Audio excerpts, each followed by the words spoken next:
Hurairah radhiyallahu taala anhu qala, dari sahabat Abu Hurairah semoga Allah meridhoinya, qala Rasulullah sallallahu alaihi wa alihi wasallam, bersabda Nabi Muhammad sallallahu alaihi wasallam, atakum ahlul Yaman, telah datang kepada kalian penduduk Yaman. Penduduk Yaman. Hum araqu afidah. Mereka adalah orang-orang yang paling lembut hatinya. Orang yang paling lembut hatinya. Wa alyanu quluba, dan paling lunak pula hatinya. Paling lembut dan paling lunak hatinya. Al-imanu yamanin, iman itu ada di Yaman. Wal hikmatu yamaniyah, dan hikmah ilmu pengetahuan ada pula di Yaman. Lihat pujian Nabi Muhammad SAW kepada Yaman dan juga kepada penduduk Yaman. Lemah lembut, ya, hatinya lemah lembut. Ya, begitu pula iman ada di Yaman dan hikmah ilmu pengetahuan ada di Yaman. Bahkan Rasulullah SAW pernah mendoakan keberkahan untuk negeri Yaman dan negeri Syam. Yaman dan Syam diberikan atau dimintakan oleh Rasulullah SAW keberkahan untuk Yaman dan untuk Syam. Ketika orang-orang Najd minta, Najd bagaimana ya Rasulullah? Rasulullah enggak mendoakan, mendoakannya Yaman dan Syam, Yaman dan Syam, Yaman dan Syam. Nabi sekarang keadaannya perang bagaimana? Walaupun perang, tetap hadis ini enggak akan berubah, hadirin yang dimuliakan Allah. Hadis ini enggak akan berubah. Tetap Yaman ini punya keutamaan, sebab yang menyebutkan adalah Rasulullah sallallahu alaihi wasallam.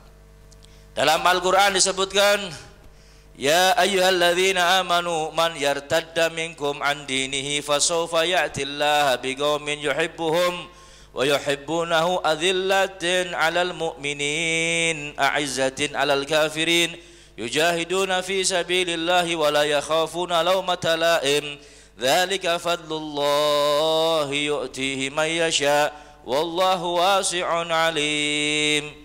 Artinya kurang lebih, wahai orang-orang yang beriman, barang siapa di antara kamu ada yang murtad dari agamanya,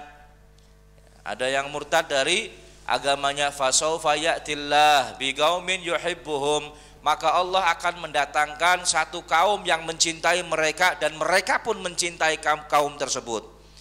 Ya, disebutkan oleh ahli tafsir, Allah mendatangkan kaum tersebut ini adalah penduduk Yaman. Ketika kita sering hafal, idza jaa nasrullahi wal fath. Kemudian terusannya apa?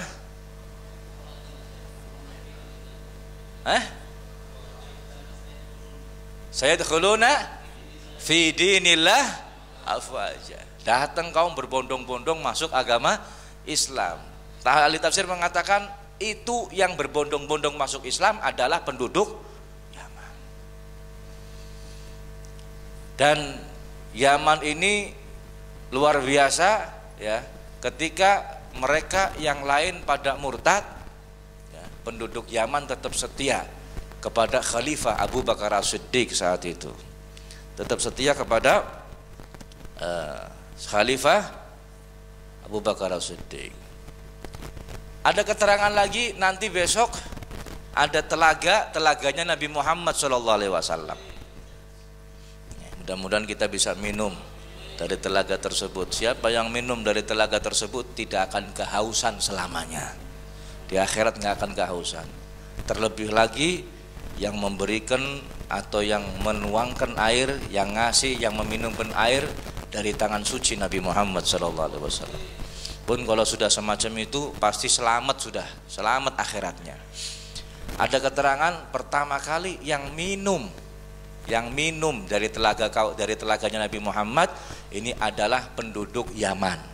Jadi panjenengan wong Indonesia aja iri.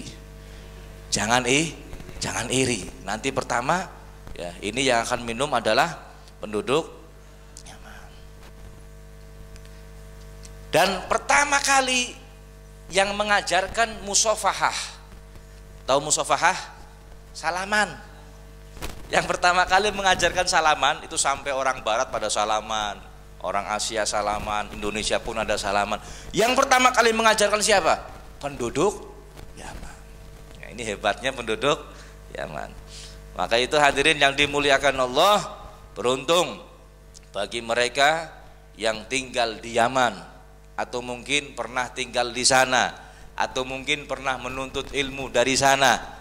Maka dikatakan Nabi Muhammad al-hikmah yamaniyah, ilmu pengetahuan itu ada di Yaman. Ya Rabb, mudah-mudahan panjenengan besok umroh mampir ya, terutama ke Tarim, kota sejuta wali ya, mungkin kalau panjenengan lihat Tarim ya, cocok banget sudah dengan hadis ini, cocok sekali dengan hadis Nabi SAW ya, panjenengan parkir motor seminggu nang Jaba di luar nggak hilang motornya. Panjenengan nang paring masjid sandal we hilang. Ini motor diparkir seminggu depan rumah nggak hilang. Ini hebatnya penduduk Yaman. Dan kita merasakan ketika panjenengan jalan sendiri di jalan, pasti ada yang nyamperin, diboncengin, atau mungkin ada yang punya mobil, dinaikkan mobil, diantar kemana mau jalan, mau tujuannya kemana. Nggak dibayar, nggak pakai bayaran. Saya jen kalau zaman saya kudu aplikasi bayar Gojek di situ. Nah ini deh. Ya. Mereka disamperin, nggak usah pakai aplikasi, jalan kelihatan disamperin, luar biasa. Dengan naik motor, terus motornya mogok, datang, misalkan dilihat bensinnya habis, disuruh duduk, on jagong be, nyosin tuku bensin, belikan bensin, datang dikasih, apa rusak? Ini kita orang kadang-kadang bingung, yang punya motor kayak raja. Jadi yang datang, yang benerin itu semuanya orang lain. Dibenarkan sampai kadang dituntun ke bengkelnya yang nuntun mereka. Nyong keder ki sing rusak motornya siapa? Jadi seakan-akan nggak takut kita ini bakal kesasar, bakal kelaparan, bakal semuanya subhanallah. Yang dengan minum pakai tangan kiri pasti ada yang mengingatkan. Ya, mulanya aja jengkel kalau di sana terus ada yang mengingat jangan jengkel. Apa maning panjenengan ngerokok nang dalan pasti wis ana sing ngelingaken. Minum dengan tangan kiri saja diingatkan. Makanya dikatakan Tarim ini adalah guru bagi mereka yang jalan-jalan di Tarim ya, ini adalah guru bagi mereka yang tidak punya guru. Jalannya saja sudah guru. Masya Allah. Ya Rabb, mudah-mudahan kapan waktunya kita bisa ke sana.